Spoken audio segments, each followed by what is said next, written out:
A man walks in to meet his beautiful wife as she smiles and welcomes him back home. He returns her smile with his also, and there appears to be an atmosphere filled with so much love between them. She takes his bag from him and is about to take it inside when he beckons on her not to take it in. She drops it, placing it in front of him, and rushes in to get him water to drink. Before she returns, her husband has removed something from his bag and hid it behind.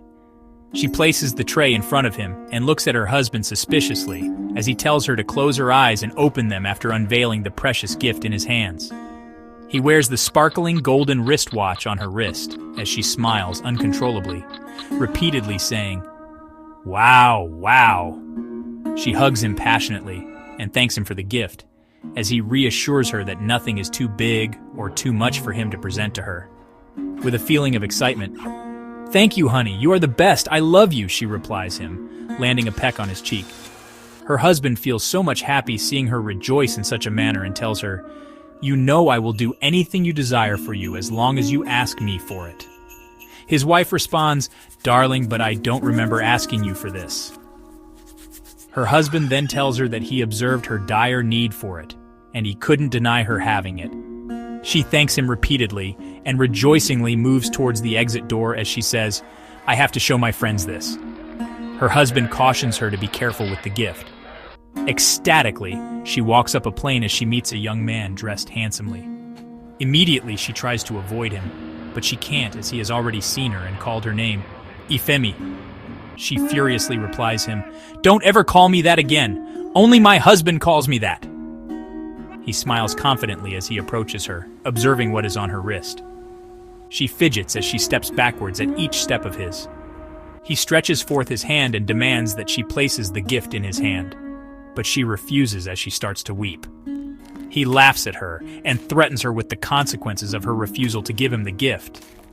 He reminds her of her secrets, which he has with him, and threatens to tell her husband everything she has done.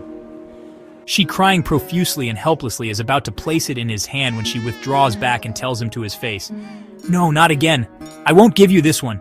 You have taken too much from me."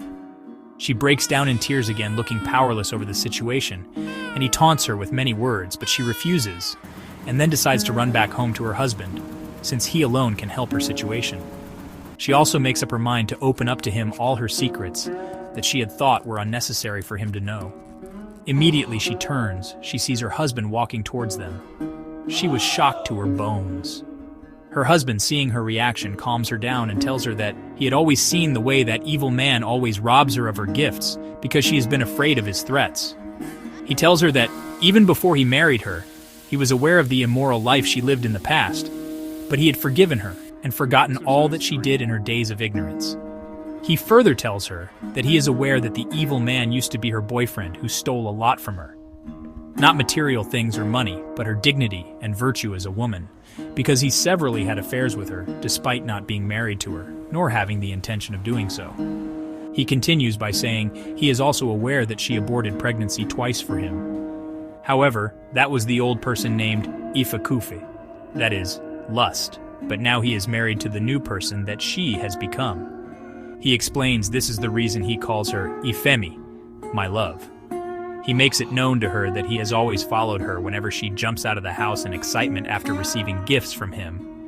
He does so because of his love for her and wants her to be safe with the highly expensive gifts.